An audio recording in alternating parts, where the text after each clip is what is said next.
Miércoles se estrena un podcast paranormal, la quinta temporada de este podcast paranormal, un podcast que empieza en Argentina, que está en el Stream 2, pero que ya trascendió, está en Perú, está en México, está en Colombia, tiene seguidores de varios lugares. Me toca conducirlo a mí. ¡Un aplauso! Se llama Mundo Aparte, pero tiene otra integrante muy importante. Muy importante. Que hoy vamos a conocer, que es Mara Fendel, que está acá con nosotros, investigadora paranormal, y Miguel también, que se encarga de todo lo técnico. Y hoy vamos a hablar puntualmente, Vic, si a vos te parece, de exploraciones urbanas. No me parece. Bueno, vamos a hablar Bienvenidos. Muchas gracias, chicos. Gracias por la invitación. Las exploraciones urbanas, no sé si las conocés. Nada, no sé nada. A mí ilumínenme desde el cero. Muy bien. Mara, te lo pregunto a vos, ¿qué es una exploración urbana y cómo también se identifica qué lugares vamos a explorar? Bueno, generalmente una exploración urbana se elige el lugar, pero por lo que la gente cuenta. Ok. ¿Sí? Todo parte de lo que la gente cuenta. En este lugar se escuchan ruidos, en este lugar se ven apariciones. Como denuncias, digamos, iniciales, pero en general primero desde la gente, ¿no? Claro, como un testimonio. Claro. Exacto, parte de la gente. Porque si no, nosotros no podríamos saber que en tal lugar suceden cosas.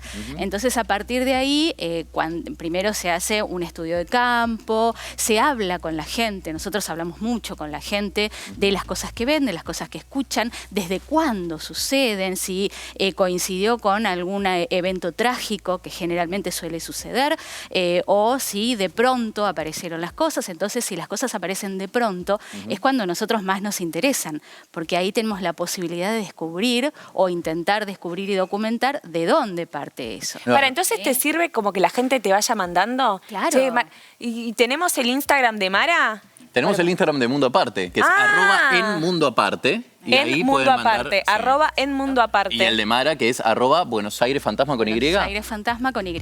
Bien, bueno, cuando puedan lo ponemos ahí así, porque está buenísimo que la gente se entere que hay un lugar donde pueda denunciar y testimoniar sobre lo que pueden dar fe. A nosotros nos sirve muchísimo, porque ya te digo, es ahí donde nosotros vamos descubriendo esas locaciones, esos lugares donde la gente dice que suceden cosas. Entonces, es como un imán para nosotros, porque somos, así como a vos te interesa, imagínate a nosotros.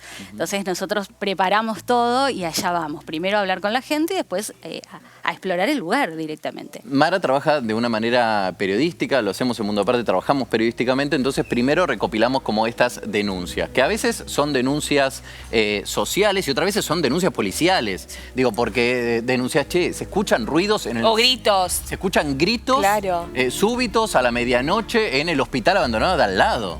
Entonces estas denuncias policiales están documentadas. Pasó en Concepción del Uruguay, que en el hospital de Concepción del Uruguay, que hicimos una exploración urbana, había muchas denuncias de gritos o de supuestas apariciones de personas a la medianoche. ¿Y fueron? Eran policiales, sí, fuimos y estuvimos ahí presentes. Pero la pregunta es, ¿cómo se arma primero ese equipo y técnicamente cómo se arma el equipo para explorar? Yo te puedo contar cómo es el tema de la exploración, pero en cuanto a lo técnico, quien se encarga de eso es Miguel Ángel, que es el que prepara todo y el que sabe todo eso.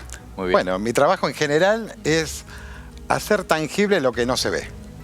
Porque, claro, o sea, la gente te puede contar muchas cosas, que escucha, que ve, que siente, pero bueno, ahora hay que llevarlo a nuestro plano.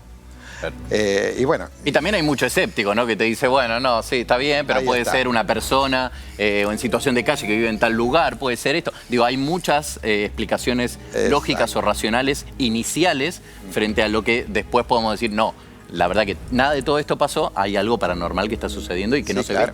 ¿Y cómo lo traes a este plano? ¿Cómo capturas esa prueba? En principio con tecnología. Usamos principalmente lo que es la cámara Kinect. ¿Qué es la cámara Kinect? La cámara Kinect, bueno, se usó principalmente con videojuegos. La Xbox fue la primera que lo trajo.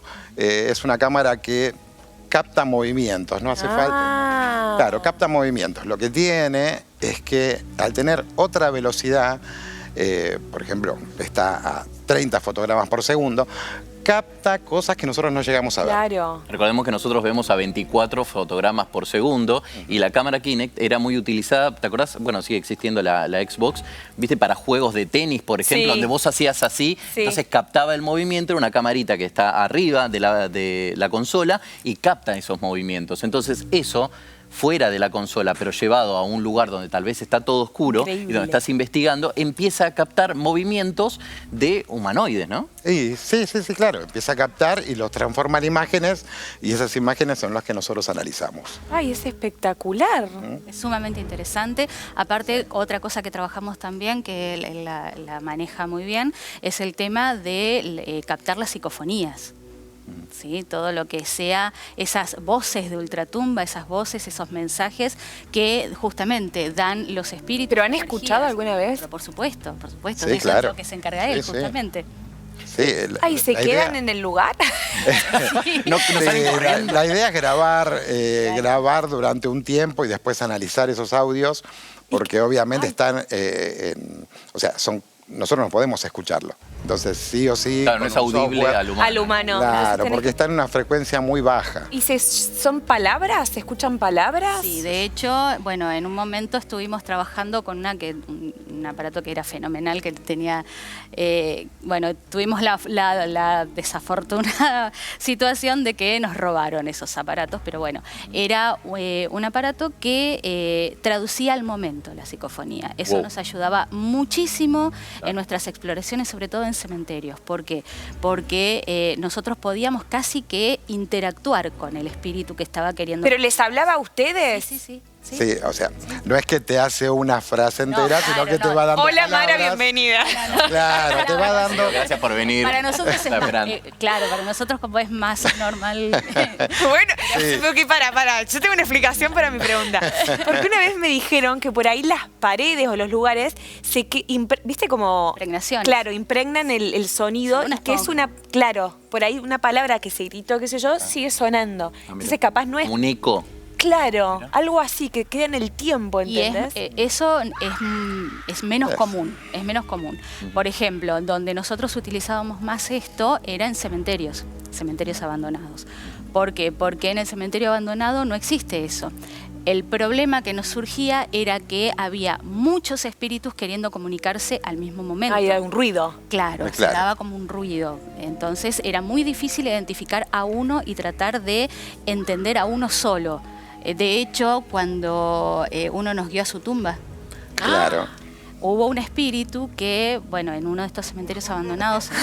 ¡Yo quiero ir! ¿Cuándo van? Hagamos una por favor. Incluso estuvo documentado en vivo. O sea, fue pasando en vivo y quedó documentado todo el transcurso y, bueno, las palabras que íbamos escuchando, que nos iban guiando y al mismo tiempo que lo íbamos transmitiendo, o sea, no había manera... Claro, no había ni una pieza de posibilidad de evitar, claro. No, porque fue en vivo y eso fue hasta a nosotros nos dejó choqueados porque este espíritu fue el que, digamos, ganó la competencia al momento de comunicarse porque quizás era el que gritaba más o el que hablaba más alto porque sus palabras eran las que se entendían clarito y el resto no, el resto era como un batido, como un ruido, nada. ¿Cómo es la recepción inicial que ustedes perciben de entidades o de presencias que habitan un lugar frente a la visita de una persona desconocida? Bueno, justamente con respecto a la cámara Kinet, a veces son muchas presencias, a veces es como que se esconden. De hecho, hemos perseguido presencias en edificio, lo hicimos con vos, que se nos escondían. Nosotros las captábamos y se escondían. Uy, yo no puedo creer que hace un año yo me estoy enterando ahora que vos haces esto. Es como que lo llevamos medio de...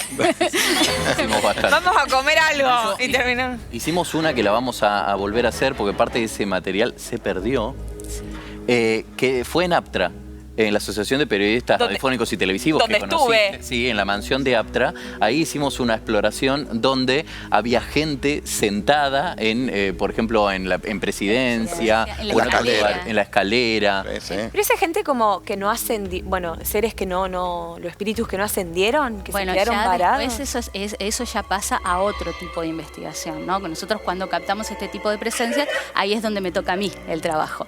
El trabajo anterior lo hace él y ese trabajo es el que me toca a mí de tratar de ver si son presencias que ya habitan el lugar desde quizás antes de que se construya el edificio, si son presencias que están desde después, si están enteradas de que están muertas, de que están en otro plano, si decidieron, porque uno también puede decidir quedarse acá. Bueno, todo esto también tiene, hay mucho escepticismo alrededor de... Yo acá cero, yo acá creo todo. Bueno, yo te creo cada palabra, punto y coma que me acabas de decir. Pero hay algo muy interesante, incluso en las religiones, que hay muchas religiones que hablan sobre esto, y para tomar algo que acaba de decir Mara, hay un libro tibetano de la vida y de la muerte. ¿Sí? Ese libro tibetano de la vida y de la muerte, uno de los pasos en los siguientes 40 días a la muerte que uno tiene que hacer con una persona que murió es decirle que murió.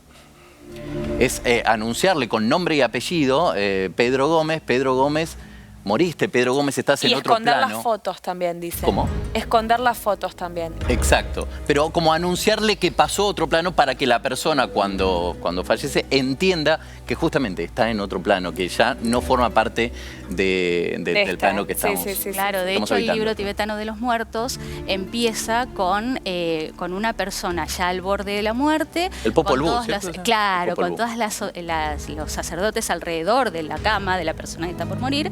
Y hay dos que le susurran al oído hasta el mismo momento en que el alma deja el cuerpo, que está por irse, que está por morir, para que el espíritu esté enterado de él. Ritual completamente religioso que no tiene que ver con creer o no creer, claro, sino que un ritual de pasar de un plano a otro. Bueno, de este tipo de cosas hablamos en Mundo Aparte, entre otras cosas. Es un programa periodístico de hechos no convencionales. Algunos de los hechos no convencionales son paranormales, otros no, otros los habitamos, pero en un medio de comunicación como la televisión no se pueden hablar. Hay cosas que en la tele no se pueden hablar. Entonces, para todo eso está Mundo Aparte los miércoles de 10 de la noche a 12 ahí en YouTube, en el stream pueden encontrar ahí Mundo Aparte.